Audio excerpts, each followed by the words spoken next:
இன்னைக்கு எனக்கு இருந்த ஒரு பெரிய குறை நீங்கி விட்டது.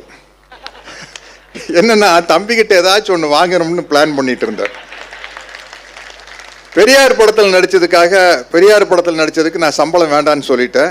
அந்த படத்தினுடைய 100வது நாள் விழாவில் நான் ஊதியம் வாங்காமல் நடித்ததுக்காக தந்தை பெரியார் கிட்டத்தட்ட ஒரு 90 வருஷம் அணிஞ்சிருந்த இந்த மோதிரத்தை ஆசிரியர் வீரமணி அவர்கள் கலைஞர் கையால் கொடுத்து எனக்கு அனுப்பிச்சு விட சொன்னார். அது இப்போ என் விரல் இருக்குது. அதே மாதிரி என்னுடைய மக்கள் தலைவர் எம்ஜிஆர் அவர்கள் நான் சந்தித்த பொழுது, உனக்கு ஏதாச்சும் நான் கொடுக்கணும், என்ன வேணும்னு கேளு அப்படிங்கிறாரு. எனக்கு திடீர்னு என்ன கேட்குறேன்னு தெரியல. என்னென்ன அப்படின்னு, இல்லை நீங்கள் ஏதாச்சும் கேளுங்க அப்படின்னு, நீங்கள் எக்ஸசைஸ் பண்ணுற தம்பிள்ஸ் இருந்தால் கொடுங்க அப்படின்னு சிரிச்சாரு. தலையில் பெருசாக ஏதாச்சும் கேளுனாரு. எனக்கு பெருசாக கேட்க தெரியலைங்க, என்ன பண்ணுறது தெரியல அப்படின்னா. உடனே உதவியாளரை கூப்பிட்டாரு. உள்ளே போய் ஒரு கரலாக்கட்டை எடுத்துகிட்டு வந்து கொடுத்தாரு. இன்னைக்கு அன்பு தம்பி எழுச்சி தமிழர்கிட்ட இருந்து ஒரு 50,000 ரூபாய் செக்கு வாங்கிட்டேன். இந்த 50,000 ரூபாய் செக்கை நான் கேஷா மாத்திடுறேன். மாற்றி 49,500 ரூபாய விடுதலை சிறுத்தைகள் கட்சியில் இருக்கிற சிறப்பாக படிக்கிற மாணவர்களுக்காக கொடுக்கிறது மட்டும் இல்லாமல் ஒரு 500 ரூபாய் நோட்டை மட்டும் தம்பி நினைவா ஃப்ரேம் போட்டு என் வீட்டில் வச்சுக்கிற தம்பி வன்னி அரசும் தம்பி பாவலனும் நீங்க சேர்ந்து எனக்கு ஒரு ஃப்ரேம் போட்டு அந்த 500 ரூபாய் நோட்டு அதில் ஒட்டி பக்கத்தில் தம்பி திருமாவோட படம் இருக்கணும், அவருடைய கையெழுத்தும் இருக்கணும், வாங்கி கொடுத்துருங்க. இது ஒரு வருஷத்தோட முடிவடைகிற விஷயம் இல்லை. ஒவ்வொரு வருடமும் புரட்சியாளர் அண்ணல் அம்பேத்கர் பிறந்த தினத்தன்று 50,000 ரூபாய்களை விடுதலை சிறுத்தைகள் கட்சியின் ஏழை மாணவர்களுக்கு படிப்புக்காக உதவி செய்ய வேண்டும் என்று, உதவி என்று கூறக்கூடாது, உரிமை, அது ஒரு உரிமை தொகை. நம்ம தமிழக முதல்வர் ஸ்டாலின் அவர்கள் சொன்னது போல உரிமைக்கு அதை ஒவ்வொரு வருஷமும் செய்யறதுக்கான ஒரு விழிப்புணர்வு எனக்கு ஏற்படுத்த விடுதலை சிறுத்தைகள் கட்சிக்கு என்னுடைய மனமார்ந்த நன்றி. தம்பி கொஞ்சம் பார்த்துக்க. சரி, அதான் இல்லையே இல்ல, அதை விட சிறப்பு. நம்மளுக்கு கடவுள் இருக்காரா இல்லையாங்கிறது ஒரு பிரச்சனையே இல்லைங்க. நம்மளுக்கு பிரச்சனையே ஜாதி ஒழிப்பு, தமிழ் தேசியம். கடவுள்னு ஒண்ணு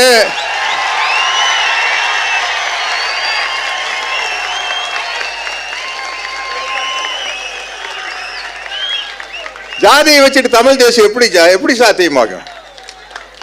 ஆணவ கொலை எப்படி நடக்குது?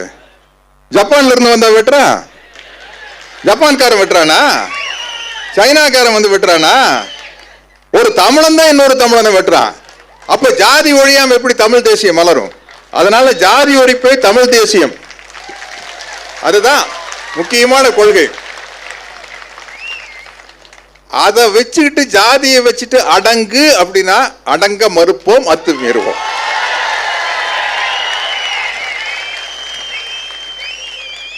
உலகத்திலேயே மெஜாரிட்டி நம்புறாங்க பூமியும் நீளம் கடலும் நீளம்,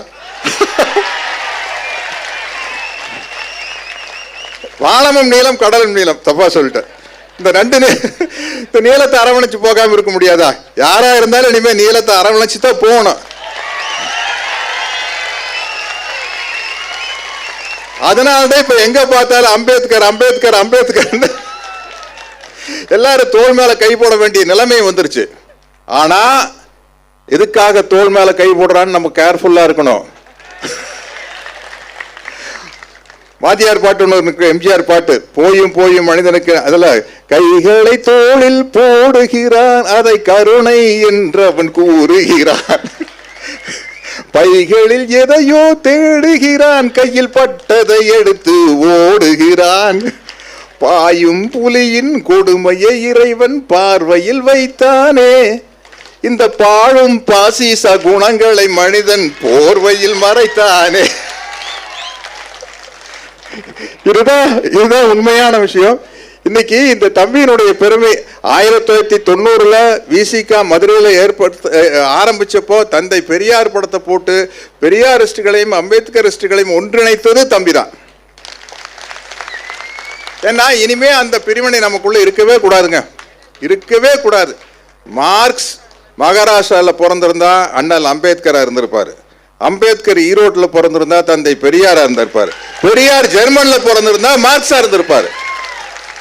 சூழ்நிலை தான் அந்த தலைவர்களை உருவாக்குது. அதனால இனிமே அந்த பிரிவினையே நமக்கு தேவையில்லை.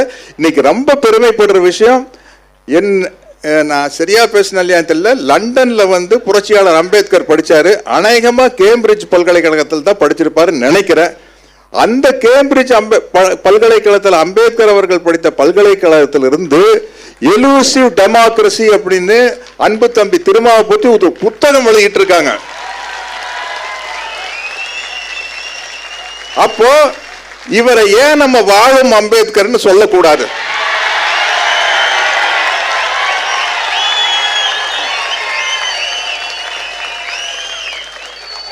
எனக்கு ஒவ்வொரு நிகழ்ச்சியிலையும் காவிரி நீர் பிரச்சனையா, கரெக்டா உத்வேகமா காவிரி நீர் பிரச்சனையை நல்லா எடுத்து பேசுங்க அண்ணன் அப்படின்னு மேடையில் இருக்கையிலேயே போன் வரும். யாரு? தம்பி பாவலன். எங்கேயோ ஷூட்டிங்ல இருப்ப, இல்ல விடுதலை சிறுத்தைகள் தம்பி தான் நல்ல காரியத்துக்கெல்லாம் என்ன அழைச்சிக்கிட்டு போறாங்க. எங்கேயோ ஷூட்டிங்ல இருப்ப, வன்னி அரசுகிட்ட இருந்து போன் வரும், அண்ணே செங்கல்பட்டுல ஈழ விடுதலைக்கு ஆதரவா மாணவர்கள் உண்ணாவிரதம் இருக்கிறாங்க, கொஞ்சம் போயிட்டு வந்துடலாம் வாங்கன்னு தம்பி வன்னி அரசு தான் கூப்பிட்டு போவார். இப்படி என்னை வழிநடத்தும் ஆசிரியர்களாக தம்பி திருமாவளவன் மட்டும் இல்ல, விடுதலை சிறுத்தைகள் கட்சிகளின் ஒவ்வொரு தொண்டர்களும் இருக்கிறார்கள். அதனால இங்க இருக்கிற ஆயிரக்கணக்கான ஆசிரியர்களுக்கு என்னுடைய நன்றியை முதல்ல நான் தெரிவிச்சுக்கிறேன். எனக்கு மிகப்பெரிய பெருமைகளை தம்பி ஏற்படுத்தி கொடுத்திருக்காரு. விசிக அலுவலகத்தில் இடஒதுக்கீடு புரட்சியாளர் என்ன சொல்றது, அவரை மனிதநேய மாண்பாளர்னு சொல்லலாம். விபி சிங் அவர்களுடைய படத்தை திறந்து வைக்கிற வாய்ப்பை தம்பி எனக்கு கொடுத்தாரு. அதே மாதிரி விடுதலை புலிகளின் தலைவர் மேதகு பிரபாகரன் அவர்களின் படத்தை திறந்து வைக்கும் ஒரு வாய்ப்பை தம்பி தான் எனக்கு கொடுத்தாரு. அதுவும் விசிக அலுவலகத்தில் தான். எனக்கு என்னன்னா, இங்க பேசினாரு தம்பி ஒருத்தர், கடவுளை பத்தி சொல்லுங்க அப்படின்னு.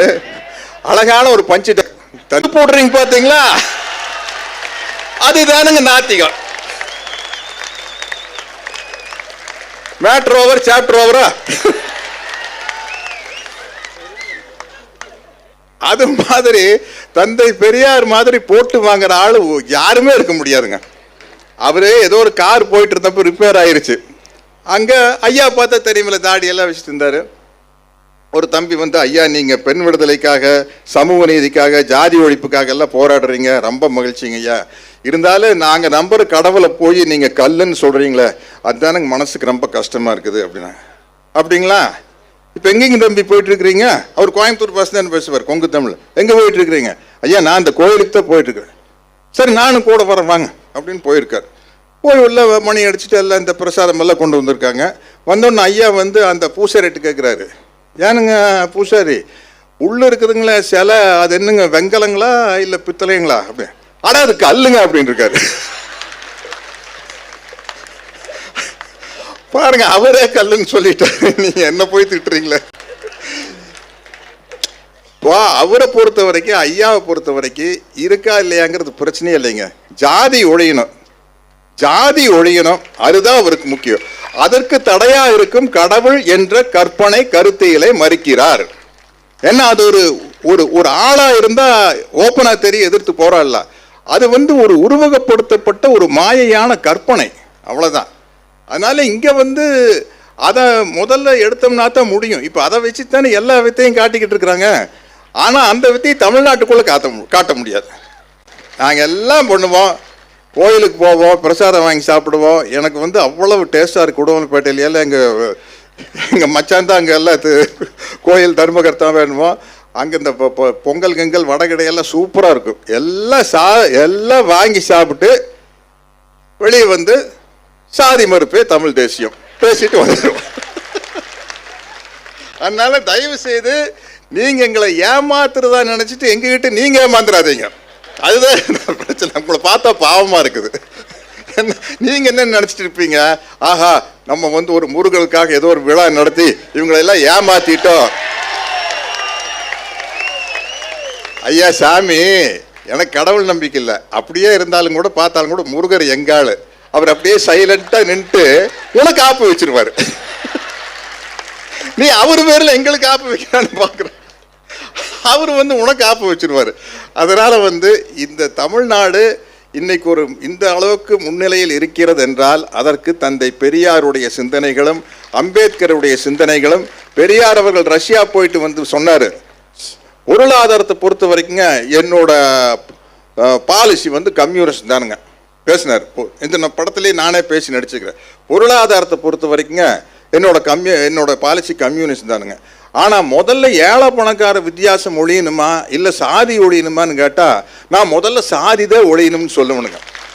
ஏன்னா சரியான வாய்ப்பு கிடைச்சா ஒரு ஏழை பணக்காரன் ஆயிடுவானுங்க. ஆனால் என்னதான் வாய்ப்பு கிடைச்சி பணக்காரன் ஆனாலும் தாழ்ந்த ஜாதின்னு முத்திரவு குத்தப்பட்டவன் ஜனாதிபதியாக இருந்தாலும் கோயிலுக்கு வெளியே தானே உட்காரணும். ஜனாதிபதியாக இருந்தாலும் பார்லிமெண்ட்டுக்குள்ள பூசை கொண்டேல் வர முடியாதுங்க. இது பெரியார் சொல்ல, இப்போ இது லேட்டஸ்டாக நடந்த விஷயம் இல்லை. அவர் சொன்னது என்னதான் பொருளாதார வசதி வந்தாலும் உன்னை வந்து தாழ்த்தப்பட்ட ஜாதியாகத்தான் முத்திர குட்டி அமைக்கி வச்சிருப்பா. அதனால முதல்ல ஜாதி தான் ஒழியணும்னு சொன்னாங்க. அதனால அந்த அம்பேத்கர் வழியில், மார்க்சிய வழியில், பெரியாரிய வழியில் நடந்து கொண்டிருக்கும் தம்பி திருமாவளவனின் கொள்கை அடிப்படையில் பணியாற்றும் உங்கள் அனைவருக்கும், தம்பி திருமாவர்களுக்கும் இந்த நேரத்தில் இந்த நன்றியை கூறி, இந்த விருதுக்கு நன்றி கூறி விடைபெறுகிறேன். வணக்கம்.